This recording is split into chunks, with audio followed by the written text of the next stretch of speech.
Okay, well, here are the little babies. It is the 24th of August. The little guys now were born on the 11th. Their eyes are open. They're really starting to walk around a lot. They're eating about every 3 hours during the day and every 4 hours at night.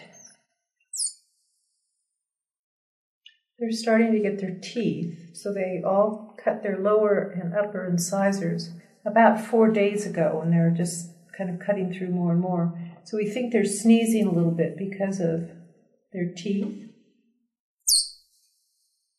We do weigh them each day, and right now they're about 900 grams.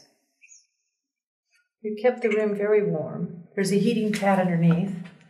In the beginning, we were starting to have the temperature at probably at 90 degrees in here at any given time. Let's give you an idea of how active they are. They just got this active in the last day or so. They're purring, chirping, little hisses.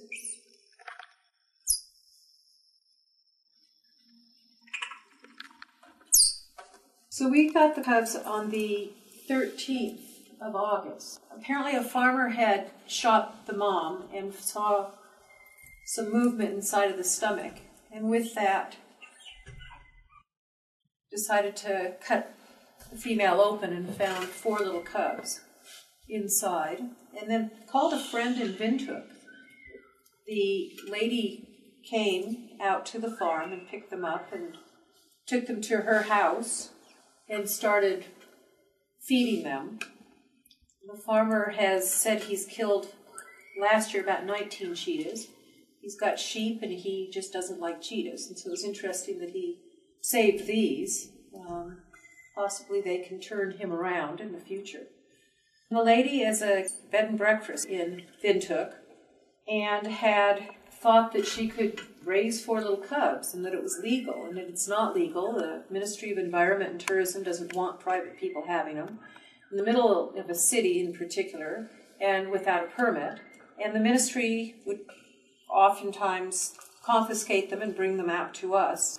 We were told about them by the veterinarian Ulf Tubesing, who gave recommendation of the milk that they should be on, and called us and said, really, these cats aren't going to make it, so try to convince the lady to get them to you. Second day, well, the cubs came to us at about 3 o'clock in the afternoon on the 13th, and by the next day, on the 14th at 6 a.m., the 4th cub was in a critical state. And all of these cubs were totally constipated, and with the multiple veterinarians that we had here and the consultation, we were not able to save the 4th little cub. These 3 all came right with a lot of real critical care for the first several days.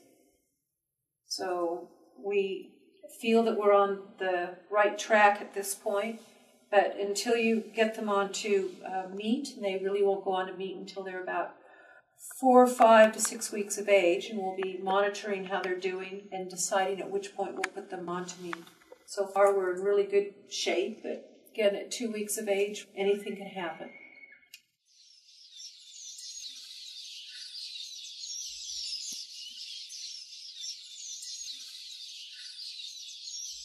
You're such a pearl man. You ready to go back down? There you go. There you go, little pearl man. Go back over here with your little siblings.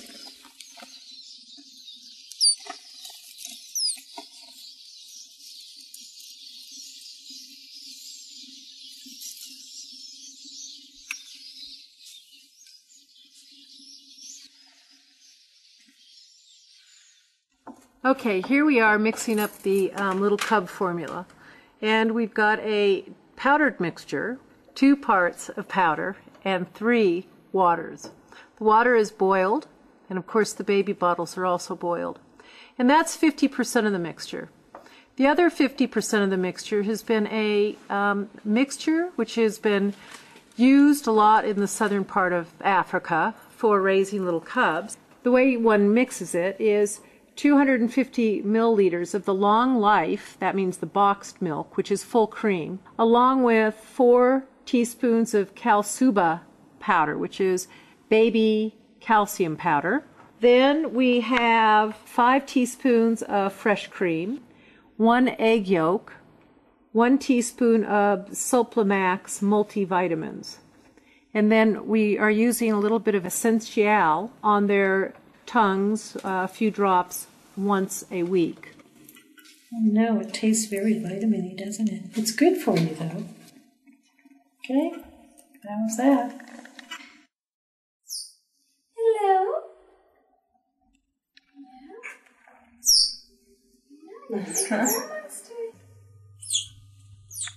There's a little girl. Yes, there you go. There you get him. There you go. One time. She's not that much of a climber. Come on, little girl. Come up, up, up. So the gate's been open at this point, and we're passing the cubs out.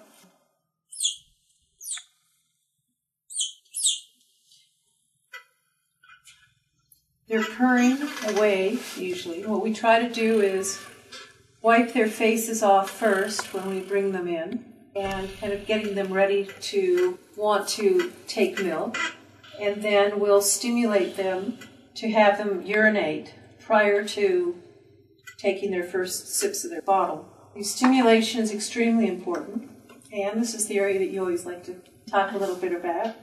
They don't have natural reflexes for defecation and urination.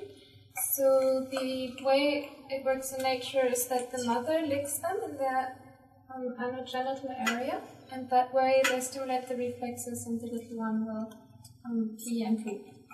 So since the mother is not there, that's what we use the word cotton for, because that imitates the tongue of the mother. And then we stimulate them manually with a very, very light contact, and that will make them urinate and defecate. Oftentimes little cubs have a problem either being constipated or having diarrhea. And we've been very fortunate that these cubs have really stayed very regular. Oh, here we go, we're pooping. Look at that, it's a wonderful poop. Excellent. They're drinking currently, they've been on 30 cc's of milk 7 times a day, and we've just increased them now to allowing them to have a little bit more than that. The bottles have 40 cc's in it right now. They don't always want to drink that much, and we don't want to overfeed them as well. Our whole process, I think, during feeding usually takes us about 45 minutes. Their eyes opened when they were about 4 days old. Well, we had them 4 days, 6 days.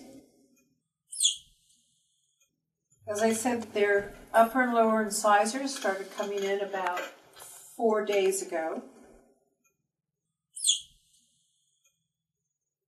They are constantly purring away and are much more awake for longer periods of time than they have been. So each day they're getting just a little bit more cheetah-like.